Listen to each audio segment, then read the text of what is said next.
बिस्मिल्लाहिर्रहमानिर्रहीम। अस्सलाम वालेकुम। हज़रत इमाम अली अलैहिस्सलाम फरमाते हैं, रसूल खुदा सल्लल्लाहु अलैहि वसल्लम हमारे घर तशरीफ़ लाए। मैं और फातिमा इकट्ठे बैठे हुए थे। मैं दाल मसूर साफ कर रहा था तो रसूल खुदा सल्लल्लाहु अलैहि वसल्लम ने फरमाया, ए अबू अल हसन। मैंने कहा, या रसूल अल्लाह सल्लल्लाहु अलैहि वसल्लम फरमाएं।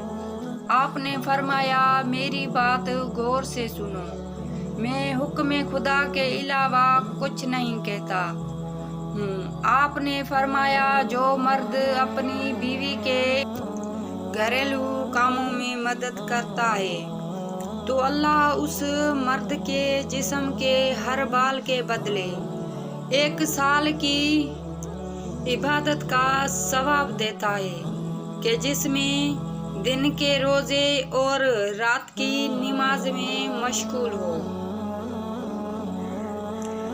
रसूल अल्लाह सल्लल्लाहु अलैहि वसल्लम ने फरमाया, एक दरख्त ऐसा भी है जिस पर कभी खजा नहीं आती। मुसलमान को उस दरख्त से तशबीह दी जा सकती है। बताओ भला वो कौन सा दरख्त है? ये सुनकर सहाबे कराम रजी अल्लाह अन्हा के ख्यालात जंगल के मुख्तलिफ दरख्तों की तरफ गए। हजरत अब्दुल्ला बिन उमर रजी अल्लाह अन्हा कहते हैं, मेरे दिल में आया कि वो खजूर का दरख्त हो सकता है, मगर मैं मजलिस में कम उम्र होने की वजह से कुछ कहते हुए शर्मा गया। फिर सहाबे कराम रजी अल्लाह अन्हा ने अर्ज किया, या रसूल अल्लाह सल्लल्लाहु अलैहि वसल्लम, आप ही बता दें वो कौन सा दरख्त है। आप सल्लल्लाहु अलैहि वसल्लम ने फरमाया, वो खजूर का दरख्त है। अमीरुल मोमिनीन हजरत उमर बिन खिताब रजी अल्लाह हम्स के दौरे पर तशरीफ ले गए तो वहाँ के लोगों ने वहाँ के गवर्नर सईद बिन आमिर रजा के खिलाफ शिकायत का पंडोरा बक्स खोल दिया। पहली शिकायत यह की कि लोगों के मामलात को निपटाने के लिए दिन चढ़े आते हैं। दूसरी शिकायत यह थी कि रात को ये किसी की बात का जवाब ही नहीं देते। तीसरी शिकायत यह की कि महीने में 1 दिन शाम तक घर से बिल्कुल नहीं निकलते। हजरत उमर बिन खिताब रजी अल्लाह ने हजरत सईद बिन आमिर रजी अल्लाह अन्हा से जवाब तलब किया। आपने इरशाद फरमाया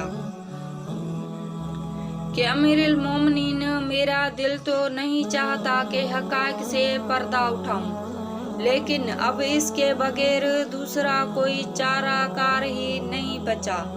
लिहाजा पहले एतराज का जवाब ये है कि मेरे पास कोई खादिम नहीं। मैं सुबह आटा खुद गूंथता हूँ, फिर थोड़ा इंतजार करता हूँ ताकि इसमें खमीर पैदा हो जाए, फिर रोटी पकाता हूँ। नाश्ता करने के बाद वुज़ू करके लोगों के मामलात निपटाने के लिए चला आता हूँ। इस वजह से घर से निकलने में कुछ ताख़ीर ही हो जाती है। साथियों ने जो मेरी दूसरी शिकायत की है, इसकी वजह यह है कि मैंने दिन लोगों और रात को अपने रब के लिए मखसूस कर रखी है। मैं रात को अल्लाह ताला की इबादत में मसरूफ़ रहता हूँ। जहाँ तक तीसरी शिकायत का ताल्लुक है कि मैं महीने में 1 रोज़ दिन भर गायब होता हूँ और बाहर नहीं निकलता हूँ, तो इसकी असल वजह यह है कि मेरे पास पहनने के लिए कपड़ों का सिर्फ 1 जोड़ा है, जो महीने में सिर्फ 1 दफ़ा धोता हूँ। जब वो जोड़ा खुश्क हो जाता है तो दिन के पिछले पहर ज़ेबतन करके बाहर आता हूँ। हजरत उमर बिन खिताब रजी अल्लाह अन्हा का चेहरा अपने मतयीन करदा गवर्नर के जवाब सुनकर खुशी से तिमतिमात उठा اور انہوں نے اپنے رب کا شکر ادا کیا کہ اس نے حضرت سعید بن عامر رضا کو ان کے اعتماد پر پورا اترنے کی توفیق عطا کی۔ ایک غیر مسلم سے پوچھا گیا کہ تم اسلام کی کس بات سے متاثر ہوئے؟ تو وہ شخص بولا کہ صرف ایک واقعہ میری ہدایت کا سبب بن گیا۔ کہا مجلس رسول صلی اللہ علیہ وآلہ وسلم لگی ہوئی تھی، لوگوں کا ہجوم تھا۔ ایک شخص نے عرض کی، حضور صلی اللہ علیہ وآلہ وسلم میرے لیے دعا کریں کہ میرا بچہ کئی دنوں سے غائب ہے اور مل نہیں رہا۔ قبل اس کے کہ حضور صلی اللہ علیہ وآلہ وسلم کے ہاتھ اٹھتے، ایک شخص جو مجلس میں موجود تھا کھڑا ہو گیا کہ حضور صلی اللہ علیہ وآلہ وسلم میں ابھی فلان باغ سے گزر کر آ رہا تھا، اس کا بچہ وہاں بچوں کے ساتھ کھیل رہا تھا۔ باپ نے جب سنا کہ میرا بچہ فلان باغ میں ہے تو اس نے دوڑ لگا دی۔ آپ صلی اللہ علیہ وآلہ وسلم نے فرمایا، اس شخص کو روکو، واپس بلاؤ انہیں۔ اس نے کہا، حضور صلی اللہ علیہ وآلہ وسلم آپ جانتے ہیں کہ ایک باپ کے جذبات کیا ہوتے ہیں؟ کہا اچھی طرح سے آگاہ ہوں، لیکن بلانے کا بھی ایک مقصد ہے۔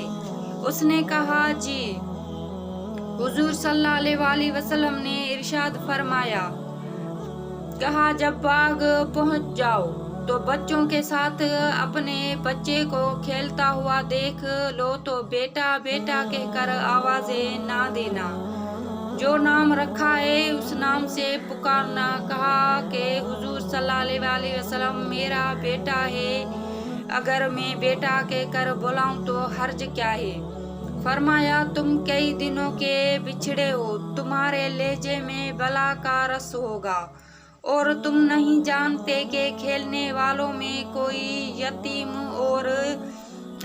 ہو، اور جب تم اپنے بیٹے کو بیٹا کہہ کر پکارو گے تو اتنا میٹھا لہجہ ہوگا تو اس کے دل میں چوٹ لگے گی اور کہے گا کاش آج میرا بھی باپ ہوتا، مجھے بیٹا کہہ کر پکارتا۔ فرمایا یہ شوق گھر جا کر پورا کرنا۔ آپ صلی اللہ علیہ وآلہ وسلم نے فرمایا، کسی بیوہ کے سامنے اپنی بیوی سے پیار نہ کرو اور غریب کے سامنے اپنی دولت کی نمائش کرنے سے۔ حضور صلی اللہ علیہ وآلہ وسلم نے یہاں تک فرمایا کہ اپنے گوشت کی خوشبو سے اپنے ہمسائے کو تنگ نہ کرو۔